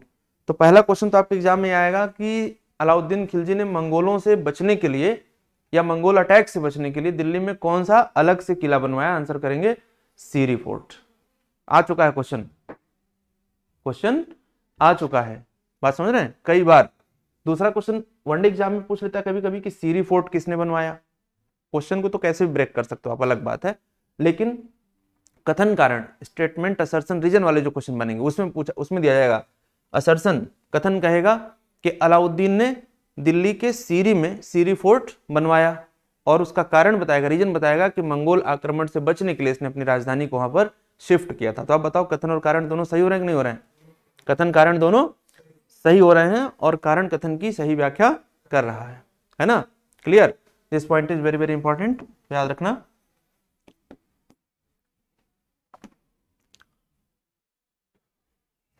क्या लिखा है? कैपिटल सीरी नियर दिल्ली, ठीक है। दिल्ली में अपना समर्थन बढ़ाने के लिए उसने राजकीय धर्मार्थ दोनों को अस्थायी करने के साथ साथ उन्हें बढ़ा भी दिया। अलाउद्दीन के राज्यारोहण के साथ सल्तनत के साम्राज्यवादी युग का सूत्रपात होता है। साम्राज्यवादी युग का मतलब समझ रहे हैं क्या कहा जा रहा है? Beginning of the imperial age. Imperial age मतलब समझ रहे होंगे, अब यहां से साम्राज्य विस्तार भी होगा। क्या होगा? विस्तार होगा। मतलब कि इंपीरियलिज्म का मतलब क्या है कि या तो हमारे अधीन रहो, या तो हमारे अधीन रहो, और या तो हम टेक ओवर कर लेंगे। यही तो मतलब निकला ना। तो अलाउद्दीन की पॉलिसी यही है कि या तो हमारी बात को मान लीजिए और या तो फिर हम टेक ओवर कर लेंगे, ठीक, यानी कि स्टार्टिंग ऑफ इंपीरियलिज्म। कहा जा रहा है कि शासन पर पकड़ मजबूत होते अलाउद्दीन ने जलालुद्दीन के विश्वासघात कर धन लेकर अलाउद्दीन का पक्ष लेने वाले मालिकों का दमन कर उनकी संपत्ति जब्त कर ली। बहुत कॉमन पॉइंट है ना। अलाउद्दीन से धन स्वीकार न करने वाले 3 जलाली मालिकों कुतुबुद्दीन अलवी, मलिक नसीरुद्दीन राणा और अमीर जमाल खिलजी को उत्पीड़न नहीं किया गया, ठीक है। ये भी आपके एग्जाम के लिए रिलेवेंट है। आइए मुद्दे पर, बहुत इंपॉर्टेंट पॉइंट है, ठीक है, याद रखना। उधर याद है थोड़ा बहुत? देवगिरी, देवगिरी, वारंगल, मदुरई, द्वार समुद्र, याद है? वहां पर अलग अलग रूलर्स हैं साउथ में। ठीक उसी प्रकार से ये वो पर्टिकुलर शहर हैं जो इस्टेब्लिश किए जाएंगे अलग अलग रूलर्स के द्वारा, ठीक, जो आपके एग्जाम में पूछेगा। अब इसमें से यहां पर जो अलाउद्दीन ने इस्टेब्लिश किया है वो इंपॉर्टेंट आपके लिए है। बाकी आर्ट एंड कल्चर की सीरीज में सब पर मैं अलग अलग बात करूंगा, ठीक है, सब पर बात करूंगा। आप बताओ, इंद्रप्रस्थ, लालकोट, राय, किला राय पिथौरा पीछे पड़ चुके हैं आप, किसने? और इसके बाद सीरी, अलाउद्दीन। दोनों की लोकेशन क्या? दिल्ली। बाकी आगे पढ़ेंगे आप तो ये सब समझाऊंगा, क्योंकि यही सब मॉडिफाई हो करके नए के रूप में डेवलप होंगे आगे, इन्हीं से निकल निकल के। हमने क्या कहा था? कुछ भी करोगे तो विद्रोह होगा, होगा ना, कुछ भी करेंगे तो विद्रोह होगा। तो अब अलाउद्दीन के टाइम में देखिए 4 प्रमुख विद्रोह हैं और ये चारों विद्रोह की क्रोनोलॉजी पूछी जाती है आपसे एग्जाम के अंदर। अच्छे एग्जाम में इनकी क्रोनोलॉजी पूछी जाती है। 1296 में कहा जा रहा है गुजरात अभियान से वापस आ रही सेना में सैनिकों ने लूट के माल में से सुल्तान का भाग वसूले जाने पर 4 मंगोल अधिकारियों 9 मुसलमानों के नेतृत्व में विद्रोह कर दिया। लूट का माल क्या था? खुम्स था। बात को समझना। कहा जा रहा है कि खुम्स पर ही मिलिट्री डिपेंड है, जितना लूटोगे उतना उतना ले जाओगे। 80% सैनिकों में, 80% सैनिकों में और 20% सुल्तान। अलाउद्दीन ने कहा कि ऐसा है, इस विवाद को तो समाप्त करेंगे ही करेंगे, इस प्रथा को भी बदलेंगे। क्या करेंगे? इस व्यवस्था को बदल देंगे। व्यवस्था कैसे बदलेगी? इसे कहते हैं मिलिट्री रिफॉर्म। क्या कहते हैं? Military reform. अलाउद्दीन ये कह रहा है कि भाई अब आज से ऐसा होगा। अलाउद्दीन क्या कह रहा है आप लोग बताओ? हाँ, बहुत बढ़िया। अलाउद्दीन कह रहा है कि अब 80% जो होगा वो सुल्तान का होगा और 20% सोल्जर्स का होगा, है ना, सैनिकों का होगा। लेकिन सैनिकों को मिलेगी परमानेंट सैलरी। अब आप लूट पर डिपेंड नहीं रहेंगे। सैनिकों का हुलिया तैयार करा रहे हैं, घोड़ों का हुलिया तैयार करा रहे हैं, काउंटिंग होगी, सिस्टम से हमेशा मिलिट्री तैयार रहेगी। अब खुम्स पर डिपेंडेंसी आपकी नहीं रहेगी। समझ रहे हैं ना मेरी बात? तो आपसे सवाल पूछा जाएगा दिल्ली सल्तनत के किस सुल्तान ने खुम्स के वेल्थ डिस्ट्रीब्यूशन की पॉलिसी को चेंज कर दिया? आंसर क्या करेंगे? अलाउद्दीन। ध्यान देना, बहुत इंपॉर्टेंट, बहुत ज्यादा महत्वपूर्ण पॉइंट पर आप हैं। गुजरात मिशन में कमांडर कौन था? 4 खान थे, उसमें से एक था नुसरत खान। ठीक है, किसका कमांडर था? अलाउद्दीन का। कह रहा है कि नुसरत खान द्वारा कार्यवाही किए जाने पर 9 मुस्लिम विद्रोही नेता, 9 मुस्लिम कौन थे? मंगोल, जो गुजरात से वापस लौटते समय विद्रोह कर रहे थे, उन पर जब कार्यवाही किया तो इन विद्रोहियों ने क्या किया? कह रहा है कि रणथंभौर के हमीर देव और नंदबार स्मिथ रायकर्ण के पास भाग गए। यानी कि अब रणथंभौर के हमीर देव यदि इनको संरक्षण दे देंगे तो समझ सकते हैं कि आने वाले टाइम में हमीर देव को भी लड़ना पड़ेगा। किससे? अलाउद्दीन की सेना से। समझ आ रही बात ना? आया ना? दिल्ली में विद्रोहियों की पत्नियों के प्रति अत्यंत क्रूर और अमानवीय व्यवहार किया गया। 9 मुसलमान कहां बसे हुए थे? मंगोलपुरी में। तो मिशन पर तो पुरुष जाते थे, पत्नियां तो घर में हैं। तो आपने वहां पर अलाउद्दीन के खिलाफ विद्रोह किया तो अलाउद्दीन की सेना क्या करेगी? यहां पर अमानवीय व्यवहार करेगी। समझ रहे हैं ना मेरी बात को? नैतिकता के हिसाब से मत सोचिएगा, नैतिकता के हिसाब से सोचेंगे तो गलत है ना? बर्नी के अनुसार पुरुषों के अपराध के लिए स्त्रियों और बच्चों को दंडित करने तथा बंदी बनाने की प्रथा का आरंभ, ये बहुत कॉमन सेंस है। हिंदुस्तान में जो ये सब हुआ वो हिंदुस्तान की फिलॉसफी में तो था ही नहीं। कभी सनातन की व्यवस्था में कभी आपने सब सुना है क्या? कभी नहीं सुना होगा। और ये बाद में देखिए प्रैक्टिस बन जाती है कि पता चल रहा है कि घर पे बूढ़े हैं, बच्चे हैं, महिलाएं हैं, उनको टॉर्चर किया जा रहा है। नहीं समझे मेरी बात? सुनते होंगे ये कि मान लो आप बहुत बड़े अपराधी बन गए, हाँ, पता चल रहा है कि आपको पुलिस गिरफ्तार नहीं कर पा रही तो आपके वृद्ध माता पिता को ले आके थाने में बैठा के टॉर्चर कर रही है। ये तो गलत है ना? ऐसा नहीं होना चाहिए। लेकिन आखिर ये एलिमेंट समाज में कहां से आया होगा? कहीं ना कहीं से तो शुरुआत हुई होगी। तो इतिहासकारों का मानना है कि it was the time of Alauddin, जहां से ये कहानी शुरू होती है। ठीक है, इतिहासकारों के अनुसार से। सेकेंड देखो, रणथंभौर अभियान पर जाते समय अभी थोड़ी देर पहले क्या कहा था? जब रणथंभौर में शरण मिलेगी विद्रोहियों की तो रणथंभौर से दुश्मनी तो ऑटोमेटिक होगी। लीलपत में शिकार कर रहे अलाउद्दीन पर उसके भतीजे अलाउद्दीन के मृतक भाई मोहम्मद के पुत्र अकत खान ने कुछ 9 मुस्लिमों के साथ मिलकर हमला कर दिया। बहुत इंपॉर्टेंट पॉइंट है, याद रखना। अलाउद्दीन पर हमला कौन कर रहा है? अकत खान। ये क्वेश्चन एग्जाम में आ चुका है। अलाउद्दीन पर हमला हुआ है ना? ठीक है। अकत खान को पकड़कर उसके मित्रों सहित मार डाला गया। ठीक है। तृतीय विद्रोह, अलाउद्दीन के 2 भांजों ने तीसरा विद्रोह किया। इसमें एक मलिक उमर बदायूं तथा दूसरा मुंगू खान। तो ये अभी तो आपको ठीक लग रहा है। मुंगू खान कहां का इक़्तिदार था? अवध का। और मलिक उमर बदायूं का। अब आप ये समझ रहे हैं कि बदायूं और अवध दोनों इंपॉर्टेंट इक़्ता थे ना? मुंगू खान, अकत खान, नुसरत खान जब एक साथ मिक्स करेगा ना पेपर में तो वहां पर आपकी जान निकल जाएगी।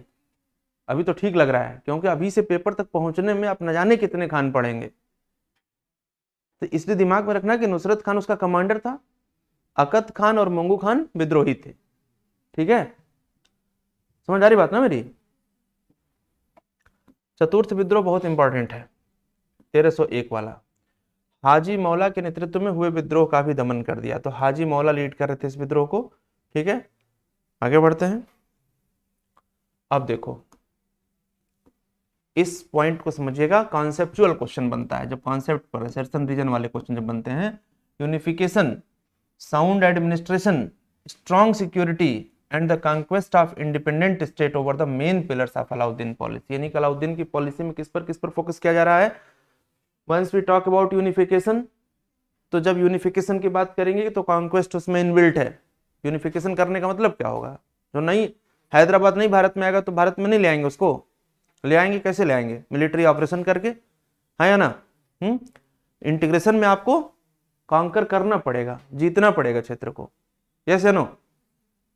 Security means military reform, security means military reform, administration basically based on revenue, तो मार्केट पॉलिसी और रेवेन्यू एडमिनिस्ट्रेशन और साथ में जनरल एडमिनिस्ट्रेशन को भी ठीक करना पड़ेगा ना, तो ये करेगा अलाउद्दीन। ठीक, यानी कि अलाउद्दीन का जो पूरा सिस्टम है वो इन सब चीजों पर डिपेंड है, राइट। देखो विद्रोह होता क्यों है, विद्रोह का कारण समझिए। शराब बड़ी अलग लेवल की चीज होती है। जैसे किसी से कहो कि भाई जुआ खेलना है, जुआ समझते हैं? कितने लोग खेल लेते हैं? बस केवल एक लोग, बाकी लोग कभी ट्राई किया है? नहीं किया कभी, बहुत बढ़िया। कसीनो सुना है? अच्छा ठीक है, सुनिए मेरी बात। किसी से कहो कि जुआ खेलना है, अरे नहीं नहीं, सब गलत काम नहीं करते हैं। आप कहिए कि भाई किसी प्रोस्टिट्यूट के पास जाना है, आदमी कहेगा नहीं बड़ा गलत काम, हम नहीं जाते हैं, हम ये सब नहीं करते हैं, ठीक है। कहो शराब पीना है, कहते अरे भाई ये सब नहीं, हम तो गंगा जल पीते हैं। तो गलती से यदि उसने किसी कारण से शराब पहले पी ली तो खुद ही कहेगा कि अब ले आओ जुआ खेला जाए, समझ रहे हैं?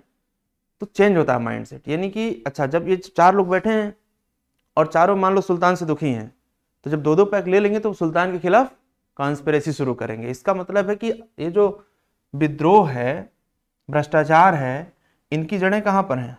जुआ में, मादक द्रव्यों, भांग, गांजा, चरस, मार्फिन, कोकीन, हीरोइन, है ना, इन सब में। कह रहा है कि सेवन अमीरों के निजी समारोहों एवं वैवाहिक संबंधों पर प्रतिबंध लगा दिया। बात समझना। आज से हम थोड़ा पीछे जाएं, आज के लगभग 25-30 वर्ष पीछे, तो शायद आप लोगों को गरीब व्यक्ति के विवाह में कोई बियर पी के झूमता नाचता हुआ दिखाई नहीं देता था। गलती से यदि किसी ने पी लिया तो समाज उसको किनारे ही कर देता था उठा के, हाँ या ना? मानते ना?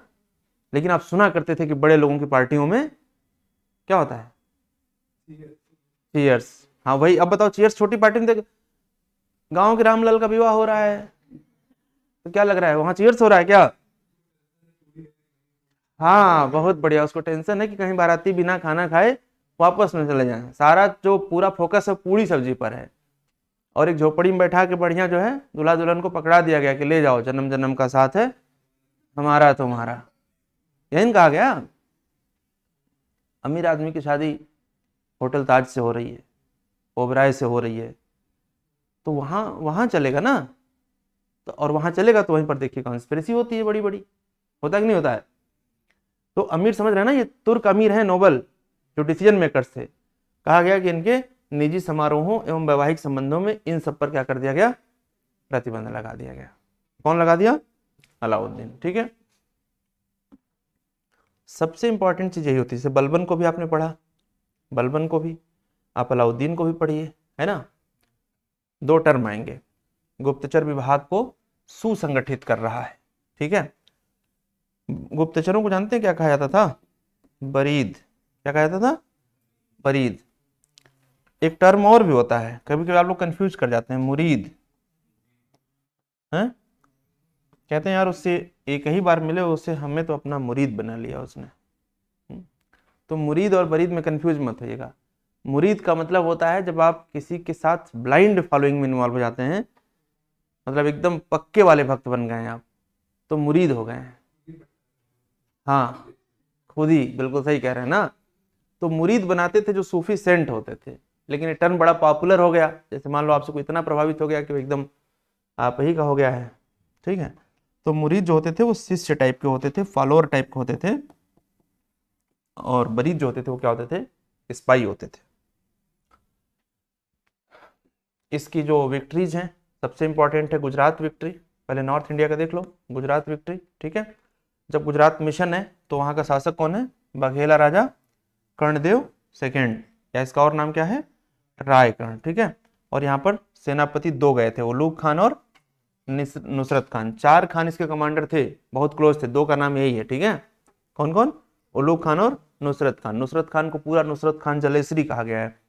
उधर याद करिए, उगू खान और अखत खान विद्रोही थे, समझ आ रही बात ना? सब खानों में कंफ्यूज हो जाएंगे आप, बार बार मैं कह रहा हूं। रायकर्ण देव पराजित हुआ और देवगिरी के राजा रामचंद्र देव के यहाँ अपनी पुत्री देवल देवी के साथ शरण ली। याद रखना जरा, इस पॉइंट को समझना। रामचंद्र देव के यहाँ किसके साथ कौन शरण ले रहा है? रायकर्ण देव देवगिरी के शासक रामचंद्र के यहाँ अपनी पुत्री देवल देवी के साथ क्या कर रहा है? शरण ले रहा है। याद रखेंगे ना इस बात को? अभी अभी थोड़ी देर तक याद रखिए, क्योंकि आगे भी ये कहानी साउथ में आएंगे, समझ में आएगी। ठीक है। सल्तनत की सेना गुजरात की राजधानी अनिलवाड़ को लूट ली। याद होगा अनिलवाड़ राजधानी थी, काफी दिनों से समझ रहे हैं आप। सोमनाथ मंदिर को तोड़ा, और साथ में कहा जा रहा है कि अमीर खुसरो इसको एक्सप्लेन भी करता है कि हाँ मंदिर तोड़ा गया था। ठीक है। गुजरात का राजकोष रानी कमला देवी, रानी कमला देवी किसकी पत्नी है? रायकर्ण की। तथा खंभात क्षेत्र से प्राप्त गुलाम, ये पॉइंट समझना, खंभात क्षेत्र से प्राप्त गुलाम मलिक कफूर को बंदी बनाकर दिल्ली भेजा गया। किसको भेजा गया? कमला देवी को। कहाँ भेजा गया? मतलब नुसरत खान ने मलिक कफूर को खंभात से उठा करके गुलाम के रूप में कमला देवी के साथ कहाँ भेजा? दिल्ली सेनाओं के साथ। दिल्ली में कौन बैठा है? अलाउद्दीन। अलाउद्दीन ने कमला देवी से विवाह कर लिया। ठीक है। कहा जाता है कि नुसरत खान जलेसरी ने मलिक कफूर को खंभात के बाजार से 1000 दिनार में खरीदा था। कितने में खरीदा था? तो इसे 1000 दिनारी कहा गया। क्या कहा गया? 1000 दिनारी। शीघ्र ही अलाउद्दीन का मलिक नाइब बन गया। मलिक नाइब का मतलब समझ रहे होंगे कि नेक्स्ट टू सुल्तान। हाँ, कौन कौन बन गया? मलिक कफूर। यानी कि पावर अब किसके हाथ में आएगी? मलिक कफूर के। लेकिन अलाउद्दीन वीक रूलर नहीं है, कमांडर के रूप में मलिक कफूर काम कर रहा होगा। ठीक है। और अलाउद्दीन ने क्या कहा कि अब तुम कहां जाओ? साउथ। कमला देवी से विवाह हो गया। समझ आ रही बात? नहीं, मूवी में मूवी मूवी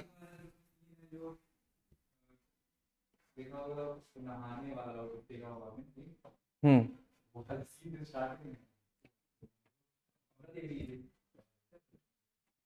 नहीं, मुझे तो नहीं याद आ रहा कि कमला देवी को दिखाया गया है।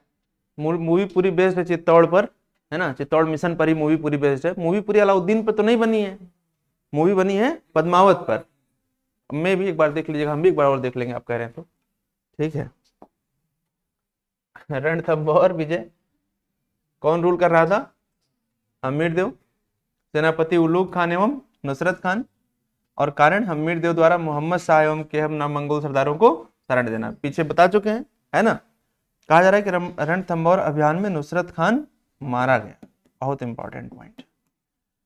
1299 में उधर से मलिक कफूर को गिफ्ट कर दिया और अपनी जान दे दी। ठीक है। अब इस पॉइंट को समझिए और समझने की कोशिश करिएगा। कौन मारा गया? कहाँ? हमीर देव मारा गया। यहाँ कौन मारा गया? और नुसरत खान में जान बचती थी किसकी? अलाउद्दीन की। One of the top commander था ना। बात मेरी समझ रहे हो?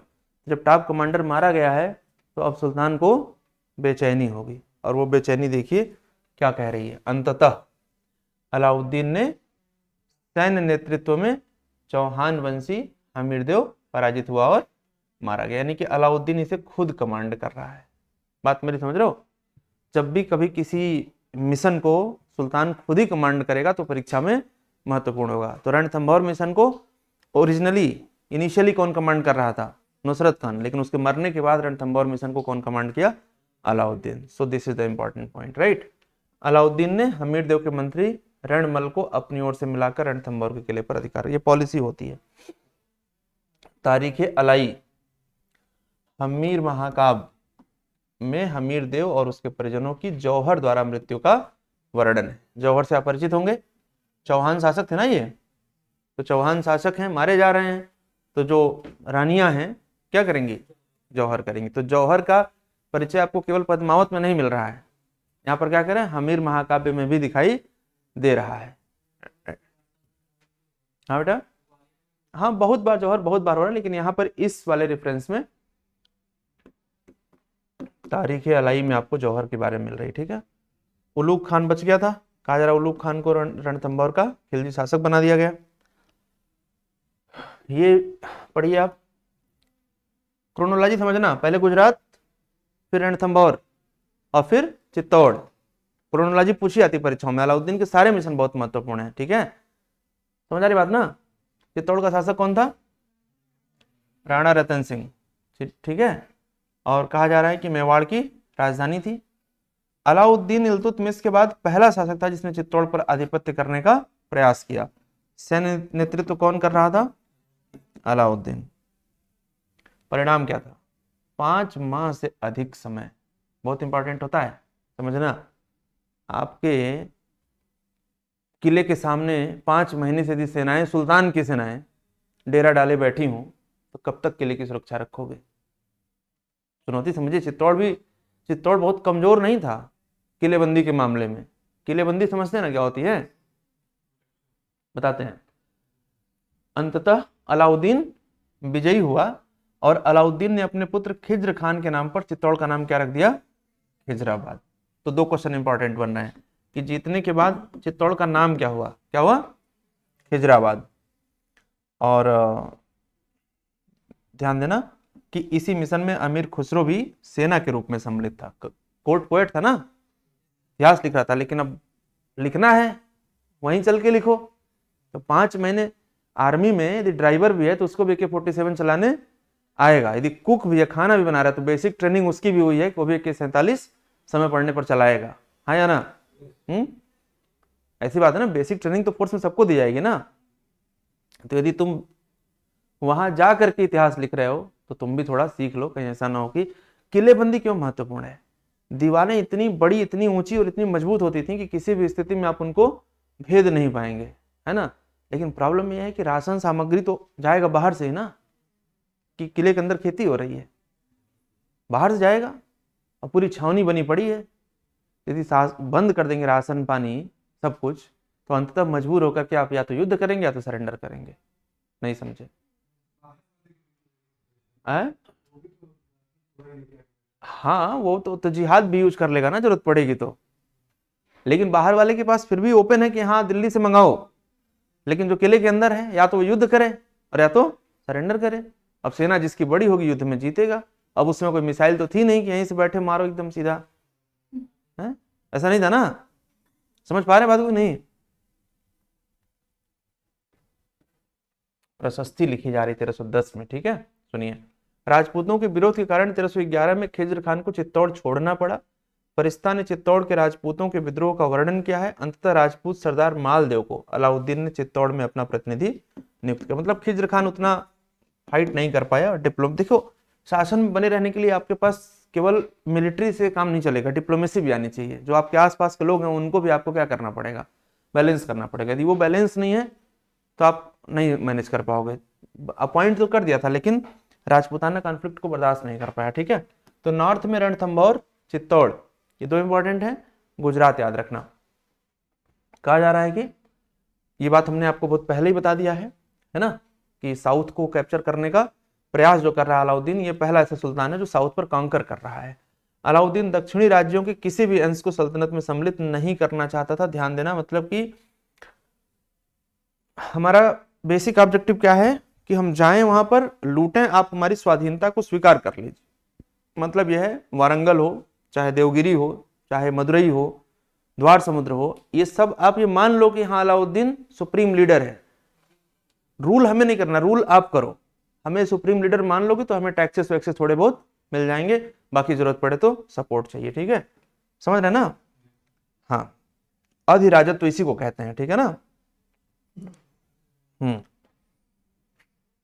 वारंगल 1303। प्रॉब्लम कब आएगी? मान लो क्रोनोलॉजी में वारंगल और चित्तौड़ दोनों एक साथ मिक्स कर दिया, क्वेश्चन ही चैलेंज हो जाएगा। समझ रहे ना मेरी बात को। और नॉर्थ और साउथ के अभियानों को आपस में मिक्स करेंगे तो फिर क्वेश्चन बहुत कठिन भी हो जाएगा। तेलंगाना की राजधानी थी वारंगल। कौन रूल कर रहा था? पहले बता दिए हैं। मलिक फखरुद्दीन और मलिक छज्जू के नेतृत्व में वारंगल पर पहला आक्रमण असफल रहा। अब जब असफल रहा है तो फिर मलिक कफूर जाएगा। कौन जाएगा? मलिक कफूर। यहां समझिएगा जरा। तत्कालीन देवगिरी का राजा कौन था? रामचंद्र देव। खिलजी सेनापति मलिक कफूर व अलप खान। याद करिएगा, नुसरत खान, उलुग खान, अलप खान। कारण समझिएगा कि 1296 में देवगिरी के शासक रामचंद्र ने अलाउद्दीन के सफल आक्रमण से बाध्य होकर उसे प्रतिवर्ष एलिचपुर की आय भेजने का वादा किया था, किंतु 3 वर्षों से कोई आय नहीं आ रही थी। रामचंद्र देव ने गुजरात के राजा राय कर्ण और उसकी पुत्री देवल देव को शरण दे रखी थी। ये 2 कारण समझ में आ रहे हैं। मैंने वहां पर अलर्ट आपको किया था ना कि याद रखना देवल देव को। कमला देवी से तो विवाह हो गया था, लेकिन कमला देवी की पुत्री थी कौन, और कौन शरण दिया था, रामचंद्र। कहाँ का शासक, देवगिरी का। और कर्णदेव कहाँ का शासक, गुजरात का। समझ आ रही बात ना। 2 इमीडिएट कारण दिखाई दे रहे हैं। परिणाम क्या है, रामचंद्र पराजित हुआ। और फिर समझना, देवल देवी को अलप खान ने कहां भेज दिया, कमला देवी को किसने दिल्ली भेजा था, नुसरत खान जलेसरी ने मलिक कफूर के साथ, याद है, जहां अलाउद्दीन के पुत्र खिज्र खान के साथ उसका विवाह कर दिया गया। यानी कि कमला देवी का विवाह अलाउद्दीन के साथ और कमला देवी की बेटी का विवाह अलाउद्दीन के बेटे के साथ। समझ रहे हैं। रामचंद्र देव को दिल्ली लाया गया, जहां अलाउद्दीन ने उसे राय रायन की उपाधि दी और 1 लाख टंके भेंट किए, सरेंडर कर गया, मतलब मिला जुला करके। ठीक है, 2 ही ऑप्शन होते थे, क्या, या तो सरेंडर करो या तो सर कटा लो, है ना। या तो इतनी ताकत हो कि सुल्तान हिंद का बगावत करके उसको मार दो। तो सुल्तान हिंद के पास बहुत बड़ी मिलिट्री थी, इट वॉज नॉट पॉसिबल, है ना। ठीक है, समझ रहे हैं। एक और बात पढ़ लीजिए, रामचंद्र देव ने अपनी एक पुत्री झट्यपाली का विवाह अलाउद्दीन के साथ कर दिया। ठीक है, जब ये क्लास में ये पढ़ा रहा था तो मैं, मतलब बच्चे ने पूछा कि जैसे अभी देखो ये सारे फैमिली मेंबर्स हैं, एक ही फैमिली के 2-3 लोग एक ही व्यक्ति से विवाहित हो जाएं तो बड़ा कॉन्फ्लिक्ट है ना। तो एक बच्चे ने पूछा सर ये सब एक साथ कैसे रहती होंगी, तो रहना क्या था, बताया तो था मैंने कि सबके अपने अपने महल हैं, है ना। ऐसा नहीं कि सब एक ही कमरे में रह रही हैं। कॉन्फ्लिक्ट तो तब क्रिएट होगा ना जब कोई इशू आए। हाँ बिल्कुल, तो अलग अलग सिस्टम है। और सुल्तान हिंद की बेगम है, वो कोई मतलब रिक्शा चलाने वाली की बीवी नहीं है, अंतर है दोनों में। सुनिए, तेलंगाना वारंगल, याद आ रहा है, पहला वाला असफल हो गया था, 1303 वाला, है ना। 1309 से 1310 कमांडर कौन है, मलिक कफूर। नहीं समझ में आ रही बात मेरी, बताया तो था अभी थोड़ी देर पहले। 1303 में असफल हो गया था ना, तुमने क्या कहा था, कब यहाँ पर मलिक कफूर आएगा। तेलंगाना का शासक कौन, प्रताप रुद्रदेव सेकेंड। मलिक कफूर ने राजा प्रताप रुद्रदेव सेकेंड को पराजित कर सल्तनत की अधीनता मानने को स्वीकार कर दिया और यहीं से कोहिनूर हीरा लेकर के गया। क्या लेकर गया, कोहिनूर हीरा।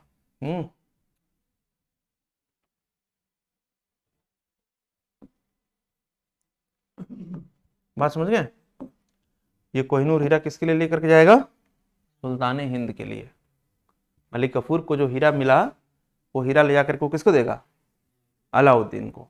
ठीक है, तो वारंगल पर सक्सेसफुल मिशन किसके नेतृत्व में हो रहा है, मलिक कफूर को। टाइम पीरियड याद रहेगा, होयसल, द्वार समुद्र, याद है ना, होयसल का कैपिटल था। सेना कौन, सेनापति कौन, मलिक कफूर तथा ख्वाजा हाजी, नेतृत्व मेनली यही कर रहा है। ठीक है, राजधानी कहाँ थी, द्वार समुद्र। टाइम पीरियड विजय, और कहा जा रहा है कि परिणाम क्या है कि वीर बल्लाल तृतीय ने सुल्तान की अधीनता को स्वीकार कर लिया। तो आप देखो तो साउथ की बड़ी डायनेस्टी सारी किसको अडॉप्ट करती चली जा रही हैं, सुप्रीमेसी ऑफ अलाउद्दीन। उसने पांड्य अभियान 1311 में मलिक काफूर की मदद की थी और कहा जा रहा है कि इसामी के अनुसार बल्लाल तृतीय कुछ दिनों तक इसके दरबार में भी था। कोई खास पॉइंट नहीं, ये पॉइंट समझना इंपॉर्टेंट है। अलाउद्दीन ने उसका राज्य वापस कर उसे सम्मान स्वरूप खिलहत, मुकुट, छत्र एवं 10 लाख टंके भेंट किए। अलाउद्दीन को क्या चाहिए था, अलाउद्दीन को चाहिए था कि तुम हमारी सुप्रीमेसी को अडॉप्ट कर लो। तो जो मान लेगा अलाउद्दीन सब कुछ है, उसको गिफ्ट भी मिलेगा और वो शासन भी करेगा। पांड्य 1311, कौन लीड कर रहा है, मलिक कफूर। कहां पहुंच रही सेनाएं, मदुरई, है ना, मदुरई तक पहुंच रही हैं। क्या कहा जा रहा है कि कुछ इतिहासकारों को जब कुछ आए तो ये मान के चलना कि ये इंपॉर्टेंट नहीं है, क्योंकि यहाँ पर कंफ्यूज हो जाएगा ना, कमीशन भी कंफ्यूज होता है कि हम डिस्प्यूटेड सवाल ना दें। ठीक है, मलिक कफूर ने राजधानी मदुरई में मुख्य मंदिर को लूटा तथा नष्ट कर दिया। वो इनकी मजबूरी भी थी और इनकी जरूरत भी थी। यदि नहीं लूटेंगे मंदिरों को तो धन कहाँ से मिलेगा, और नष्ट नहीं करेंगे तो इस्लामिक डोमिनेंस कैसे क्रिएट होगा। मतलब आपके धर्म स्थलों को तोड़ा जाएगा तो पता चलेगा ना कि हाँ ये धर्म कमजोर है और वो धर्म मजबूत है। तो इसलिए करते थे, और उसी का परिणाम स्वरूप समाज में देखिए आने वाले टाइम में क्या हो रहा है। हिस्ट्री रिपीट इटसेल्फ ना, नहीं समझ पा रहा है। उत्तर दिशा में समुद्र तट पर स्थित रामेश्वरम के विशाल मंदिर को नष्ट कर वहां मलिक कफूर के नाम पर एक मस्जिद बनवा दिया। इसका मतलब क्या है कि मलिक कफूर कहां तक पहुंच गया, रामेश्वरम तक। लोकेशन समझ रहे हैं ना। काफूर मदुरई पर अस्थायी अधिकार नहीं कर सका। चलिए इस पॉइंट का कोई मतलब नहीं है।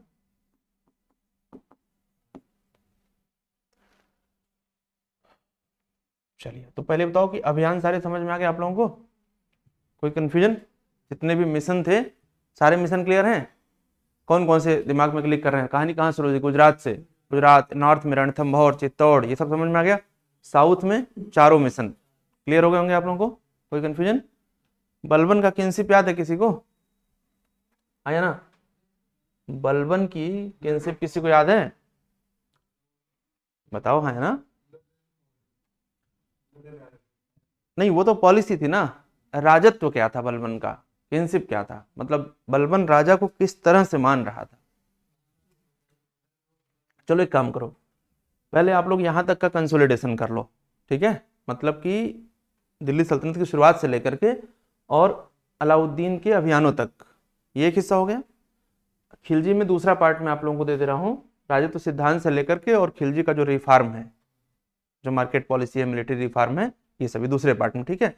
और जब भी आप क्लास करने आए या क्लास करें तो उससे पहले एक नज़र अपना नोट जरूर पलट लीजिए कि बलबन ने, आपका ब्रेक नहीं होना चाहिए, जो रिदम है ना वो ब्रेक नहीं होना चाहिए। मतलब आपके दिमाग में एक क्रोनोलॉजी सेट होनी चाहिए, किस प्रकार से कहानी आगे बढ़ रही है, कौन कौन से कॉमन पॉइंट है। जैसे यहाँ पर आप देखो तो क्या कह रहा है कि जब उसने राजत्व प्राप्त किया तो वह शरीयत के नियमों और आदेशों से पूर्णतया स्वतंत्र था। इस पॉइंट को समझना। एक मुस्लिम शासक यदि शरीयत के नियमों से स्वतंत्र होकर के शासन करेगा, इज इट पॉसिबल, आपको लगता है। मतलब विरोध होगा, डेफिनेटली विरोध होगा। और विरोध को दबा करके जब कोई ऊपर उठेगा तो एक नया धर्म चलाना चाहेगा। बात मेरी समझ रहे हो ना। तो अलाउद्दीन के बारे में हमने क्या कहा कि इसकी जो पॉलिसी है वो सभी धर्मों को लेकर चलना चाह रहा है। इसका मानना यह है कि रूल करने में जो शरीयत की बेसिक पॉलिसीज हैं उसमें से कुछ ऐसी हैं जो रोक रही हैं शासन करने में। इसीलिए क्या कहा जा रहा है कि शरीयत के नियमों और आदेशों से पूर्णतया स्वतंत्र था। बर्नी लिखता है ऐसा कि when he attend kinship he was completely independent of the rules and regulation of the शरीयत। गेटिंग माय पॉइंट ना। मतलब कि एक नया रिलीजन चलाने की कोशिश करेगा। इस पॉइंट को आप समझिएगा। किसी भी ताकतवर रूलर के बारे में आप सोचो, पढ़ो। व्हाट अबाउट अशोका, सम्राट Ashoka, he also tried to start Dhamma. What about Akbar, Din Ilahi. Yes या नो। जब भी कोई ताकतवर रूलर आएगा तो धर्म वो नया चलाने की कोशिश करेगा ही करेगा, क्योंकि एग्जिस्टिंग रिलीजन में कोई ना कोई ऐसी पॉलिसी आएगी जो उसको काम करने में डिस्टर्ब करेगी। ठीक है, तो यहीं तक रहने देते हैं, आगे फिर पढ़ते हैं।